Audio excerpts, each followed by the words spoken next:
It felt like my soul had been someplace else for a really, really long time. I entered into the eye of the storm of grief that I had been carrying. I began to cry.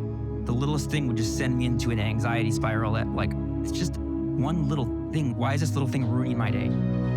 Eleusinia is a unique psilocybin retreat based in Mexico with a focus on meditation, neuroscience, and brain health. I had zero doubt that this was something that I was going to go through and actually do. That self-compassion sort of has trickled into every little part of my life. I hadn't laughed that hard in so long. The profoundness with which I experienced like reality, the magnitude of the beauty was just completely overwhelming. Carlos, it's so wonderful to see your face. Thank you so much for making time for this episode. Can you tell our guests a little bit about who you are and why you decided to come to Eleusinia? Sure. It's really, really good seeing you again, seeing Eleusinia staff once again. It's been, not even a month since my experience, since my retreat. And the first thing that I want to say is I had been struggling with depression for the past 18 years. And that's after being a very extrovert, happy, joyful, loud person. I wasn't shy at all. I'm the third kid of my parents, so I always try to catch up with the older ones. And I'm also the youngest amongst all my cousins in one side of the family, the side that we spent the most time with during vacations. So like my older cousins, they were like 7, 8 years older than me. And in a way, they protected me. But in another way, I was like, I want to do whatever they're doing. So I grew up being this very fearless and adventurous guy. So I know how hard depression is for any person, and I've met many people who has had it. And regardless of your personality type, regardless of anything, it's always very, very challenging. An important characteristic for me dealing with depression is I was at the other end. I grew up relating with the other end of how I experienced life. So I was the extrovert, I was a leader, I was bold. I saw myself as a strong person. I saw myself as a talented person. When depression hit, I was 23. So besides being hard on itself, in and of itself, it was especially hard for someone who identified as someone full of life. From the first day I felt it, I told my mom, who's a doctor, and she told me to go see this psychiatrist who's also a psychotherapist. And I did. And so I acted like promptly because it was so weird for me. When I woke up first time and I didn't feel like doing anything. It was like this feeling was screaming, and I just had to do something. It hurt. It's like it doesn't hurt like physical pain, but it is a type of pain, deep pain. And since then, and that was September 2005, since then, up until now, trying to regain and conquer my strength and my levels of energy, that has been my priority, because I know that I can't do things as well as I want, and I'm unable to enjoy them as much as I could if depression is still there. So that became my priority. And I've done so many things from start. Like 6 months after depression hitting, I did my first 10-day Vipassana retreat, which is a meditation retreat. And I did so many other things. And I felt recently, ever since I started hearing about psilocybin and the potential that it has to at least like loosen the brain a bit in order for you to be able to do the work that you have to do for whatever condition that you have. And the first times I heard about psilocybin, they were talking a lot about PTSD. I was like, wow, that's like some amazing potential. And I wonder if that could help. And so I was like, I got to do it. I got to try it. I have to try it. And the really happy coincidence was that last September 2023, I took my mom to Mexico for a dream of hers. She had a dream of going to see the Basilica of Guadalupe in Mexico City. And I didn't want to make it a very quick trip. And so I was like, what else could I do in Mexico besides taking my mom and having a good time with her? And when I was thinking about that, I was like, hey, psilocybin. And I had done some search for psilocybin experiences, and I had found some in Costa Rica. And very quickly, I saw many results in Mexico. And when I saw Eleusinia, it was very good first seeing how well reviewed Eleusinia is online, but also Jessica's approach to psilocybin, neuroscience, and all the care and all the staff with nurses and everything you need to really let go and let the substance and let the molecules and or medicine, however you want to call it, let it do its work without any worries. So when you arrived and you were preparing for your macrodose, where was your head at then? Were you feeling like you had a lot of hopes weighted on the experience, or were you in a place of peace? What did it look like?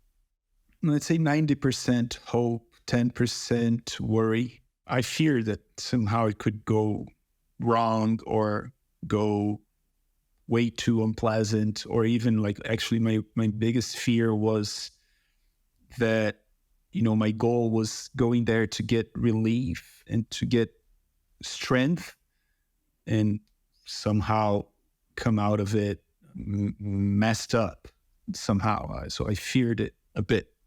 So when you first started to have effects, what was your first experience and how did that progress? So it was fast for me. I think after 15 minutes, the visuals were becoming stunning. And the good thing about Eleusinia is that visuals are stunning either way, whether it's sunny or cloudy. The new location is so beautiful. It's a valley, and everywhere you look, you see beautiful things, and you see nature and birds and butterflies and bugs. I even saw a rabbit one day. And it's beautiful. It's a beautiful place. So what it did was, I think it reinforced like how beautiful it was. So for me, very first thing was the way I noticed it was changing, it was taking effect, was staring at the view, and it was just way even more beautiful than it already is. That was the first thing. You stayed put for a while, right? So you were there at the nest, which is the yoga structure, and you didn't necessarily leave. You stayed there for quite a while. So how did that happen, and what did it feel like when you realized you were the only one there? What I'm just going to say now is what was on my mind the whole time. The whole time I kept coming back to two things. One is I had worked really, really, really hard for a long time in order to restore my health. So, and the other one, and I'll go back to both, but the other one is I had to unlock whatever was locked in order to become a more generous person and have my work reach more people. So I had these two things all the time. All the time. I was like, okay, I'm reaping the benefits from all the work that I've done so far. And when I say that, I'm talking about meditation, I'm talking about psychotherapy, I'm talking about taking medicine in some parts of my life. When it did make sense, it did help a lot and brought a lot of relief. And everything that I've studied and everything that I've worked and all the clients that I have worked with and everything that I've done, I felt like almost like I had done 90%, and somehow having the psilocybin experience could be the final 10%. And that gave me a lot of confidence that I wasn't being irresponsible, and I was putting all my hope in a substance. It wasn't that. I have worked hard. I have been responsible. I have been accountable. And now I'm giving another opportunity to another very promising way of getting relief or getting stronger. And that was very important. Yeah. That was very important. And the other one was, to give some context, what I do is I am a mentor. I'm a performance mentor. So people come to me when they want to improve their performance levels in whatever they do. So it could be at their present work, or it could be that they have a project that they haven't put as much effort as they wanted, and they come to me for that. I have some students as clients, and I have, at the past 4 years, I have had clients aged 12 to 75. So it's quite a broad experience. And I've had clients dealing with depression. I have many clients dealing with ADHD, clients dealing with anxiety and other conditions. And it has been a deep dive into individuals. But I've done that for the past 4 years. I've done that with more than 130 people, many different kinds of people. I was only working, clients came to me effortlessly, and they still do. They come because of results. So people talk about it, it's word of mouth. So people come. And I had never put in the effort of promoting it or trying to make it get to more people. I hadn't done it. Part of it was insecurity. Part of it was me still dealing with depression, with my condition. So I was fearful. I was afraid that if I tried to reach more people, there would be so much work to do, so many things to do, that I wouldn't be able to handle it. So I refrained. I never did it. And I felt like I had to be stronger first and then do it, because I had tried before and it wasn't good at all. The condition that I was having was really present, and it was really making me a much weaker person. So I couldn't stand up to the challenge. So those are the two things that were in my mind all the time. This is another step after a long journey. And I want to unlock whatever is keeping me from offering my help, my service to more people. Both came to me with the visuals. So I was feeling all that simultaneously, and thoughts were coming. I don't think I hallucinated or I lost consciousness any moment. I didn't. I just felt like I had to move and I had to energize from within. At a certain point, I think maybe after an hour, it was about that, right?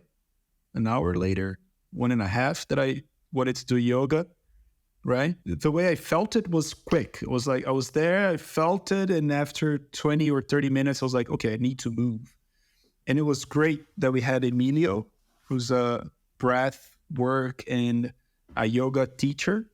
And so Jay was with me and he was like, let me get Emilio to be here with you while you do your yoga. And it was great because he was there. And by then, when I started, the effects of macrodose were very intense. So he was like, okay, you can do it, but don't push too hard. Just go soft. And it was great. So I was doing yoga. Sometimes I lost my balance a little bit, but then when I'm sober, I lose my balance as well. So, when it was happening, I was like, hey, where's my balance? Then I'm doing it, day by day, and sometimes balance is not there either. Tonya, it was a very deep experience in what occurred me as I was doing yoga. And this is what I'm bringing with me since the retreat. I'm still wearing the bracelet, and I am going to use it until it falls. And hopefully before it falls, I'll be there again to get another one. Just keep it here all the time. I really look forward to doing it again. What I brought from it is, hey, Carlos, and this came very strong to me. It was like, hey, you already know what makes you strong. Yoga has a role.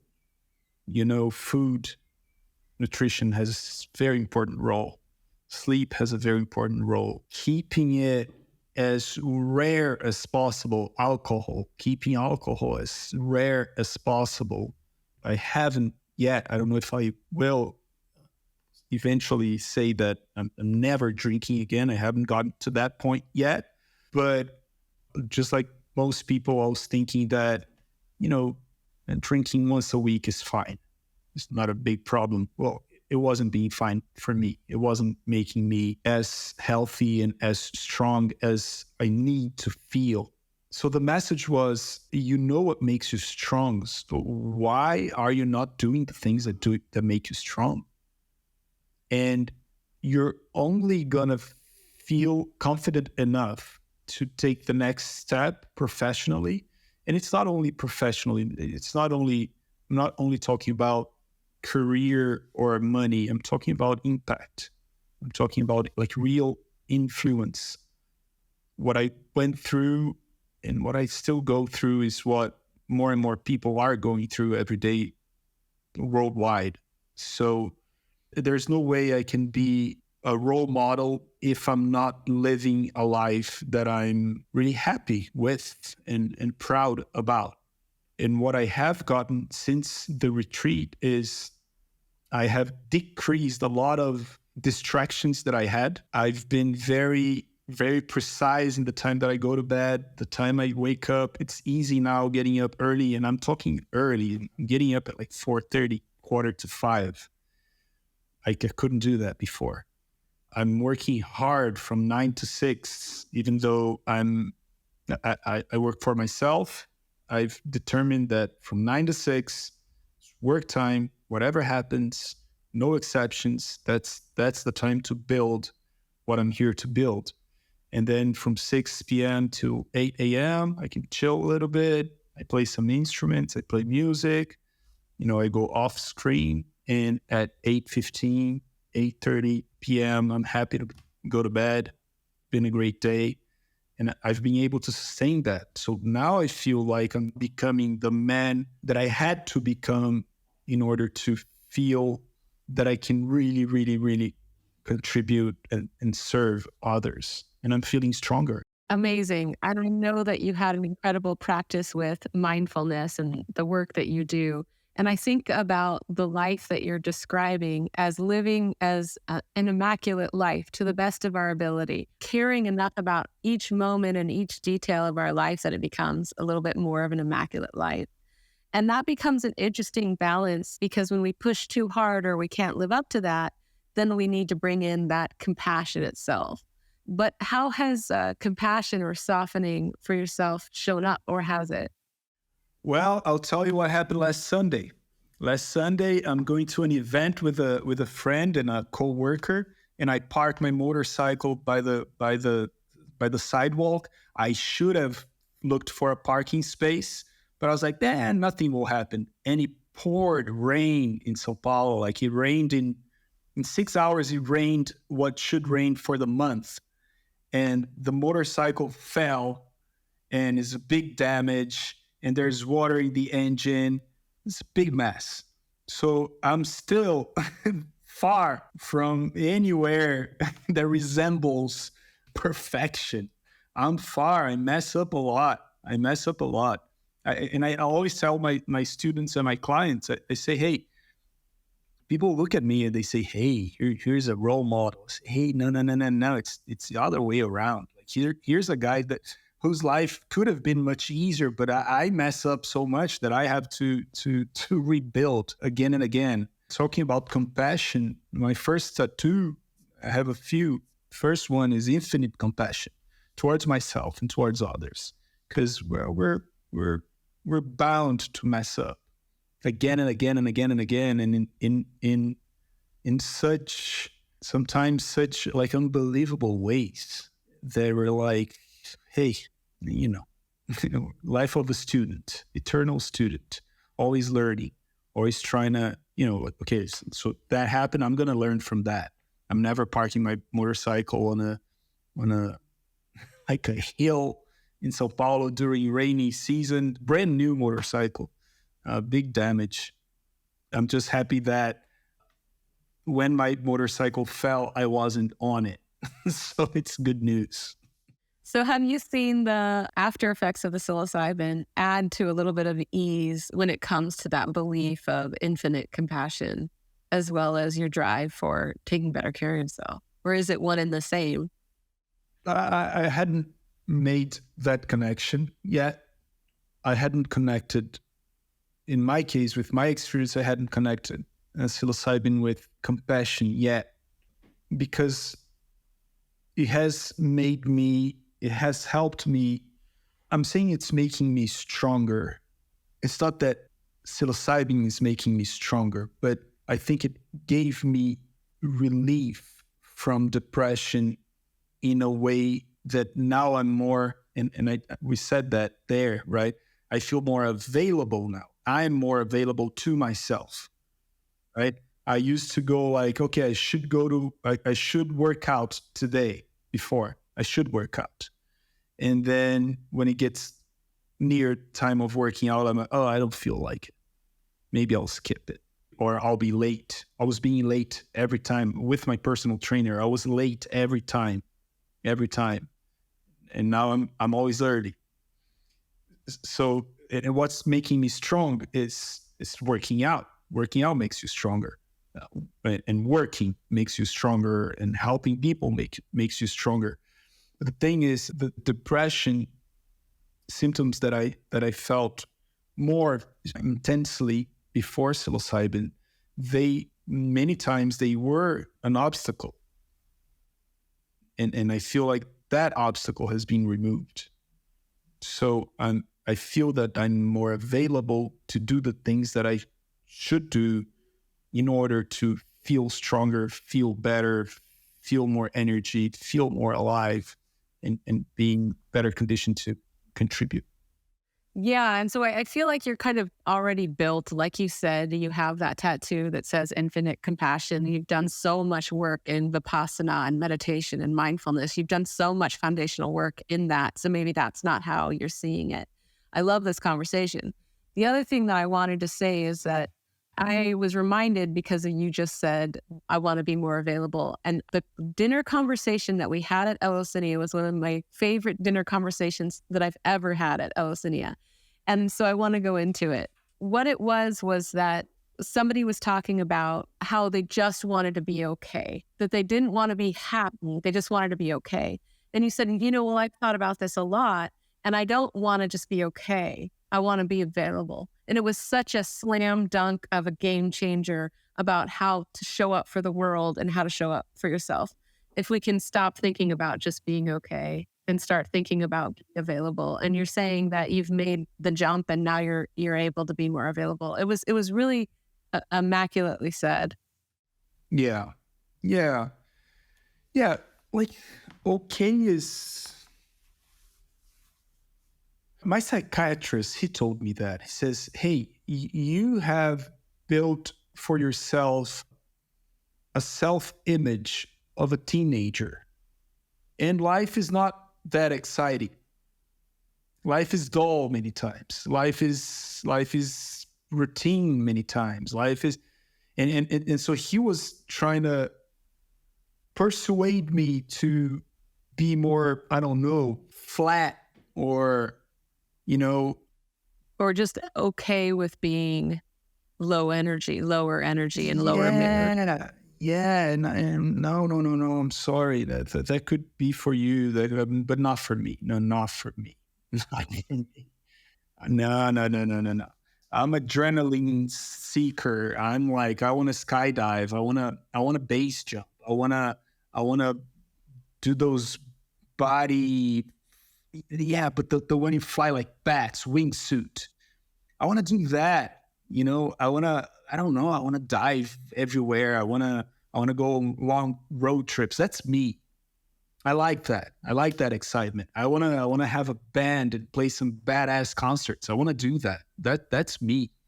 Don't come like if you're fine being more of a discreet, inwardly, I don't know, and for you it's okay for life to be more like sometimes there's scholars, sometimes there's not, and I'm okay with it. I believe that's very related to personality. That's not who I am. I'm loud.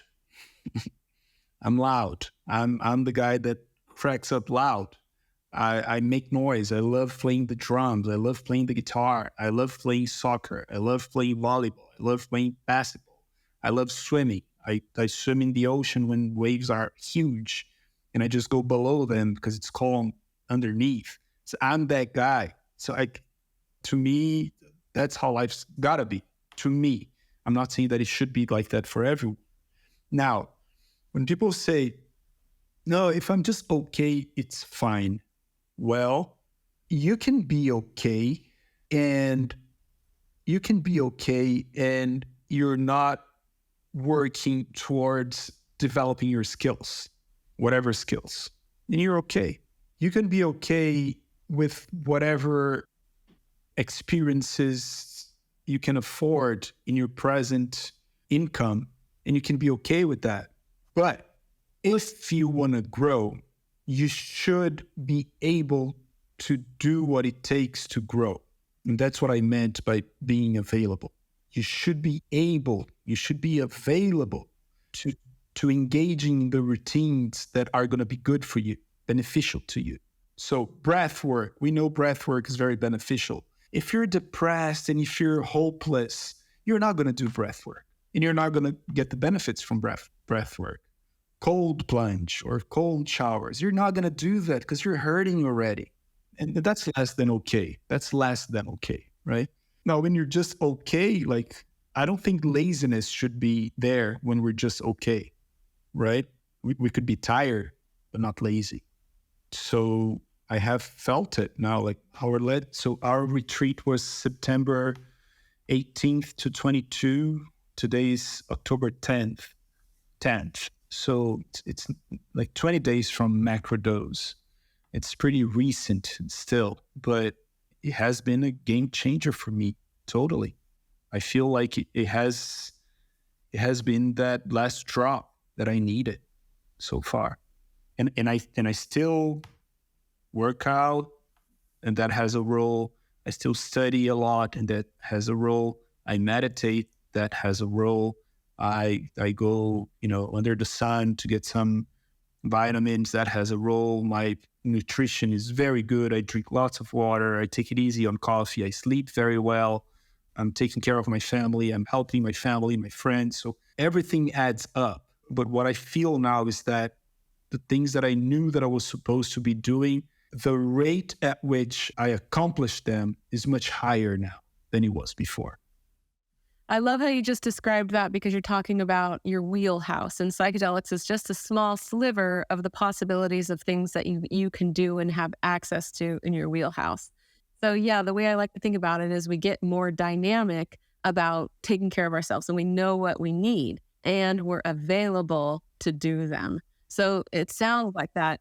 Now, were there any other insights or realizations that occurred on any of your other experiences while you were there? I was always coming back to these two things. Be serious about what makes you strong. When you make exceptions for what makes you strong, you're becoming a weaker person and your impact is lesser. Stop making exceptions for what makes you strong. I was constantly getting back to that. And the other experiences we had, the DMT day, which is the next day, and the microdose day, I just got back to that. It was a very consistent thing. Work on what makes you strong, stop making exceptions, get rid of distractions, and get stronger in order to build. There's a lot to build. There's a lot to do. There's a lot of service to be made, a lot of contribution to be made, and you're only going to be able to do them if you're at that level of energy. That's so incredible. And I love, Carlos, also how you had that experience with the doctor and he said, you should just be okay with being at that baseline. But we are allowed to be individuals that prioritize different values. And I'm like honored that you know and love yourself enough to be like, no, that's okay for you, but this is where I need to be. And I just appreciate your story also because you had done so much exploration and so much work that it gave you this feeling of a responsible practice in when you found psychedelics. And it's so important, and people benefit more when they have had some experience with meditation and mindfulness. It was such an honor to have you. I can't wait to have you again. And I just love that we got to talk about those conversations that I'll really never forget. Is there anything else that you wanted to add? Yeah. So I know many people who are interested in doing the experience, they listen to the podcast. And what I want to say is that I have had the privilege to have many high-level experiences, especially through work. For 7 or 8 years, I worked with video production and commercial modeling. So I was at both ends of production. I was working sometimes as a camera guy and sometimes I was the actor. And through that work, I had many opportunities to stay in like really great hotels, like 5-star hotel in Cappadocia in Turkey, or in Spain, in the States, in Miami, like really high level service things, experiences. And the level of excellence at Eleusinia, and it's not, I don't want people to get me wrong here, like it's far from being like, let's say a boutique experience. It's not that. But it's excellence in making you feel comfortable, making you feel taken care of all the way. Like since the first thing you see when you open the website and all the texts and the podcasts and everything that gets you prepared. So I had some question and I got to talk to Jessica herself, which is very important when you're considering doing it and you're like, hey, maybe this is sounding too good to be true. So I talked to her and that gave me a lot of confidence. But then getting there, like from the airport, every step of the way, you guys are doing such an excellent work. Everyone from staff, everyone from the team. Food is unbelievably good. Everybody lost weight and was happy about it because food was delicious and the quantity was just enough, just what you need. And everybody, and you're like, you're good. You don't have to eat more than that. But it was excellent. The room, all the structure, the place is a wonderful place. It feels like Garden of Eden, like you're there and it's like, wow, and with the effect of psilocybin or DMT, I'm very, very, very happy for having found it and having done it. And I have absolutely gotten the result I was aiming at, I was looking for, which is being more available to do the things that I got to do. And that's something to be said for somebody who gives results to other people for a living. So thank you so much for your voice and sharing your story and your experience and your perspective, which is so valuable to me. So thank you so much for coming on, Carlos. Thank you. Count on me for anything. I'm here to contribute and do whatever I can to help people be confident that this is a very serious, very professional setting, to have one experience that could be a game changer for most people. Thank you so much. Thank you. Thank you all so much for listening. You can find all the information that you need to learn everything about this retreat on eleusiniaretreat.com. We are a retreat that offers ongoing integration support, breathwork classes, and cultivation support after you have attended this retreat. It's an amazing experience that's one of its kind. If you're looking for a science-based retreat, something out of the box, something to change your life, something to add to your practice, this is where you really need to start. eleusiniaretreat.com.